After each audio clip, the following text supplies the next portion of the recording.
Movie ತುಂಬಾ ಚೆನ್ನಾಗಿದೆ ನೋಡಿ. ಚಿಕ್ಕ ಕಂಟೆಂಟ್ ನೀಟಾಗಿ ತಗೊಂಡೋಗಿದ್ದಾರೆ. ಮೂವಿ ಚೆನ್ನಾಗಿದೆ. ಮೊನ್ನೆ ಯಾವ್ದೋ ಮೂವಿ ಬಂತಲ್ಲ, ಅದಕ್ಕಿಂತ ಸಕ್ಕತ್ತಾಗಿದೆ ಮೂವಿ. ಒಂದು ಟೈಮು ಬೇಜಾರಾಗಲ್ಲ.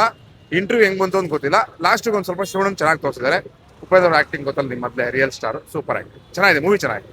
ಮೂವಿ ಚೆನ್ನಾಗಿದೆ ಸರ್, ಸೂಪರ್ ಆಗಿದೆ, ಸೂಪರ್ ಆಗಿದೆ ಸರ್. 4 ಜನಕ್ಕೆ ಒಳ್ಳೇದ್ ಮಾಡಿಲ್ಲ ಅಂದ್ರೆ ಸತ್ ಮೇಲೆ ನರ್ಕಕ್ಕೆ ಹೋಗ್ತಾರೆ. ನರ್ಕಕ್ಕೆ ಹೋದ್ರೆ ಏನೇನಾಗುತ್ತೆ ಅಂತ ಕ್ಲೀನ್ ಆಗಿ ತೋರಿಸಿದ್ದಾರೆ. ಅದಕ್ಕೆ ಪಬ್ಲಿಕ್ ಹೇಳಿ, ಜನಗಳಿಗೆ ಹೇಳಿ, ಆದ್ರೆ 4 ಜನಕ್ಕೆ ಒಳ್ಳೇದ್ ಮಾಡಕ್ ಹೇಳಿ, 4 ಜನಕ್ಕೆ ಕೆಟ್ಟದ್ ಮಾಡ್ಬೇಡ ಅಂತ ಹೇಳಿ ಜನಗಳು ಪಬ್ಲಿಕ್ಗೆ. ಸೂಪರ್ ಆಗಿದೆ ಬ್ರದರ್. ಶಿವರಾಜ್ ಕುಮಾರ್ ಇಷ್ಟ ಆಯ್ತಾ? ಜೀವನದಲ್ಲಿ ಒಳ್ಳೇದು ಮಾಡಬೇಕು, ಇದೇ ಜೀವನದಲ್ಲಿ ಪಾಠ ಕಲಿಬೇಕು. ಇಷ್ಟೇ ಜೀವನ. ಒಳ್ಳೇದು ಇರುತ್ತೆ, ಕೆಟ್ಟದ್ದು ಇರುತ್ತೆ. ಜೀವನದಲ್ಲಿ ಒಂಚೂರಾದ್ರೂ ಯಾರಿಗಾದ್ರೂ ಒಂದು ಹೆಲ್ಪ್ ಅಂತ ಮಾಡ್ಬೇಕು. ಇಷ್ಟೇ ಜೀವನ.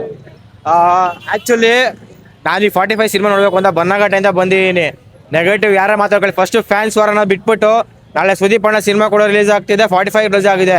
ಸಿನಿಮಾ ನೆಕ್ಸ್ಟ್ ಲೆವೆಲ್ ಇದೆ. ತಲೆ ಇದ್ದವ್ರಿಗೆ ಮಾತ್ರ ಸಿನಿಮಾ ಅರ್ಥ ಆಗುತ್ತೆ.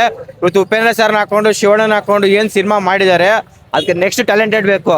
ಅರ್ಜುನ್ ಜನ್ಯ ಸರ್ನ ಇವತ್ತು ಬರೀ DKD ಸರಿಗಮ್ಮಪ್ಪ ಅಲ್ಲಿ ನೋಡ್ತಿದ್ರಿ, ಒಬ್ಬ ಡೈರೆಕ್ಟರ್ ಆಗಿ ಟ್ಯಾಲೆಂಟ್ ಏನು ತೋರಿಸಿದ್ದಾರೆ.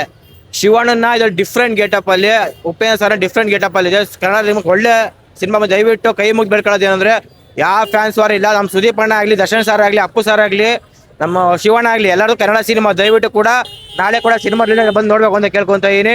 ಜೈ ಆಂಜನೇಯ.